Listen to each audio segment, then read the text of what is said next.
Vamos de análise, Priscila Asbeck está aqui comigo ao lado, também temos Basília Rodrigues. Pri, antes da leitura da carta, cujo teor a gente já conhecia aqui na CNN, quero chamar a atenção para o que diz José Carlos Dias logo no comecinho. Talvez seja um fato inédito: capital e trabalhadores lutando pela democracia. Pois é, uma frase, uma expressão que muitos dos economistas estão usando, né? O setor produtivo junto com os trabalhadores em prol da democracia, né? Fazendo esses manifestos. Inclusive, dizendo nessas falas, empresários, economistas ressaltaram muito essa questão, né? De que são pessoas de diferentes setores e de diferentes espectros políticos. Falando especificamente sobre os participantes, né? Da área mais econômica, então o Horácio Laffer Piva, que já falou, inclusive, fez um discurso ressaltando justamente a defesa da democracia, ressaltando que são diferentes espectros políticos reunidos nesse manifesto, nessa leitura dessa carta. Também acionistas do Itaú, Roberto Setúbal, Cândido Bracher, Pedro Moreira Salles, Walter Schalka da Suzano, Pedro Passos, Guilherme Leal da Natura, ou seja, são diferentes empresários, também economistas participando, ex-ministro da Fazenda, Pedro Malan, o Armínio Fraga, que também fez um pronunciamento agora há pouco. Então, o que eles falam, né? O Armínio Fraga, por exemplo, falou, são grupos que no passado lutaram em polos opostos pelo que é mais sagrado, que é a democracia. Ele diz que, às vezes,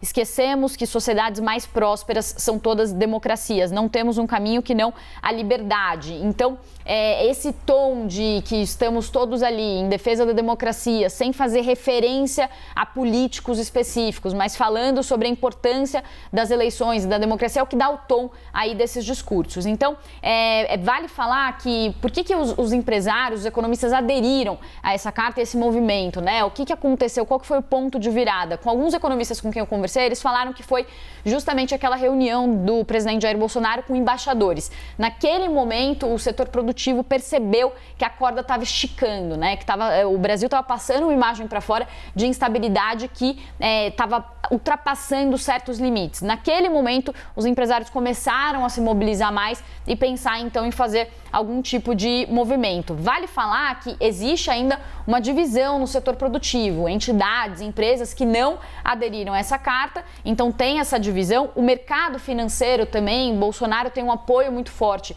na Faria Lima ainda tem um apoio grande, principalmente por causa do ministro Paulo Guedes, da sua agenda liberal, mas dentro do setor produtivo, então, tem essas participações aí de importantes setores que estão fazendo parte desses manifestos. O manifesto da Fiesp, por exemplo, então, são mais de 100 entidades que participam. E aí um ponto também que eu queria destacar aqui é que a imagem que os economistas têm, os empresários, é que se as regras do jogo mudarem, isso gera uma instabilidade de poder. Então, não é só o poder político que muda se houver uma instabilidade muito grande, se houver uma fragilização das instituições. E para não haver essa mudança, essa ruptura muito forte, é por isso que os empresários se manifestam, né? O capital produtivo se manifesta, para que não haja uma ruptura tão grande. Afinal, para os negócios, para o ambiente de negócios, é importante ter uma estabilidade institucional, né? As regras do jogo mantidas.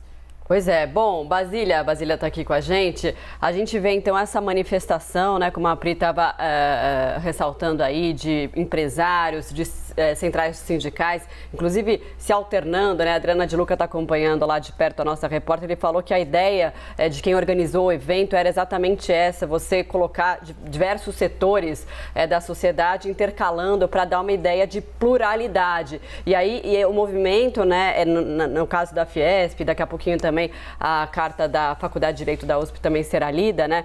Esse movimento mostra até uma força maior da sociedade civil do ponto de vista da democracia, apesar de não citar em nenhum momento o nome do presidente Jair Bolsonaro, vem, né, como a gente já vem falando aqui, como a Pri também acabou de ressaltar, logo depois daquela reunião com os embaixadores, porque aí a partir do momento que você convoca embaixadores para comparecerem no Palácio da Alvorada e para desacreditar, acusar as urnas eletrônicas e o sistema eleitoral, e aí a coisa fica um pouco mais grave, né? Então, apesar de não ter claramente o nome, né, do presidente Jair Bolsonaro, toda a sociedade se une em nome da democracia.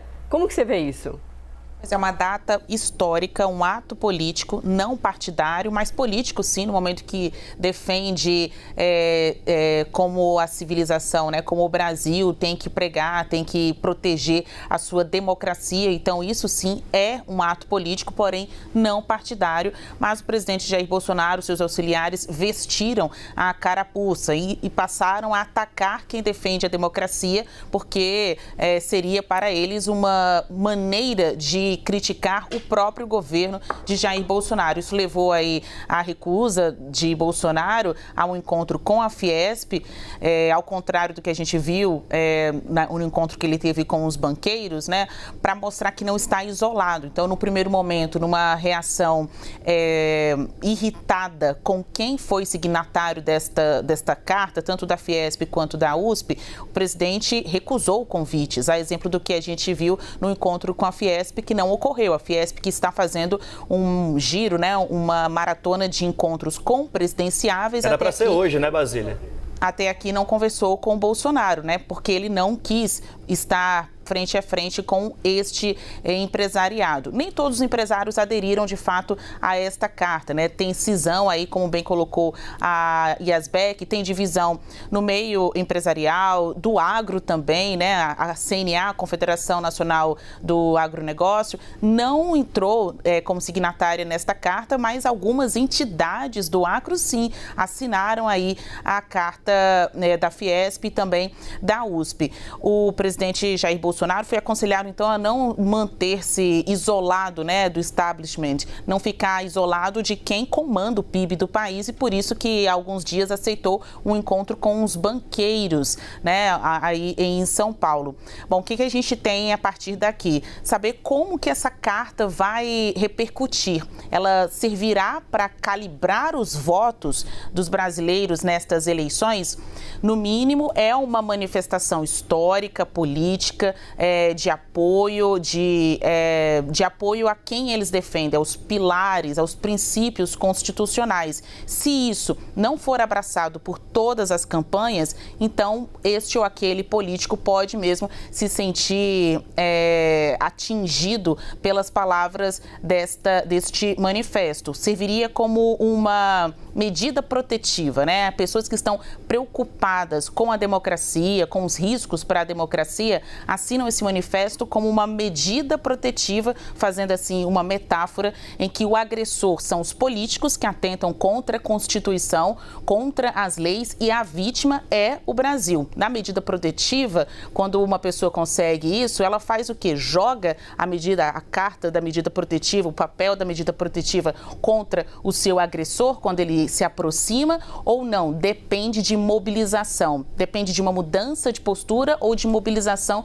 de quem manda, de quem faz as leis serem cumpridas. Então, a partir da assinatura, da leitura destes manifestos, o que se espera aqui é ou uma mudança de postura, o que é muito difícil acreditar, ou que todas as instituições, que mais pessoas se mobilizem neste coro de defesa à lei e à Constituição brasileira, que não dá para, em 2022, a gente ter uma eleição em que se atente este ou aquele auxiliar do governo de Jair Bolsonaro, que se atente contra o Supremo Tribunal Federal, que coloque dúvidas sobre o resultado das urnas, as mesmas urnas que vêm há décadas confirmando este Congresso, os governos locais, a própria presidência da República. Chamar a atenção para o leitor, né, para quem veio como porta-voz aí da carta da Fiesp.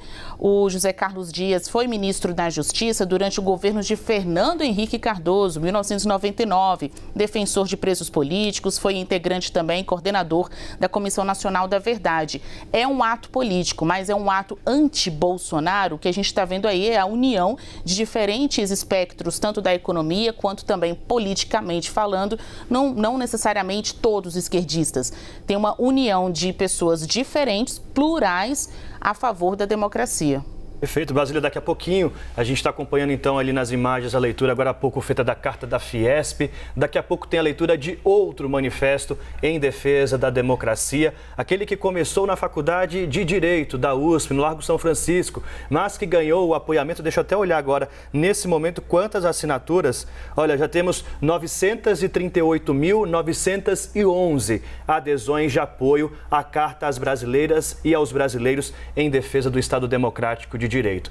Essa carta também vai ser lida em instantes na Faculdade de Direito da USP e, claro, você vai acompanhar aqui no Live CNN. Já já a gente fala mais disso.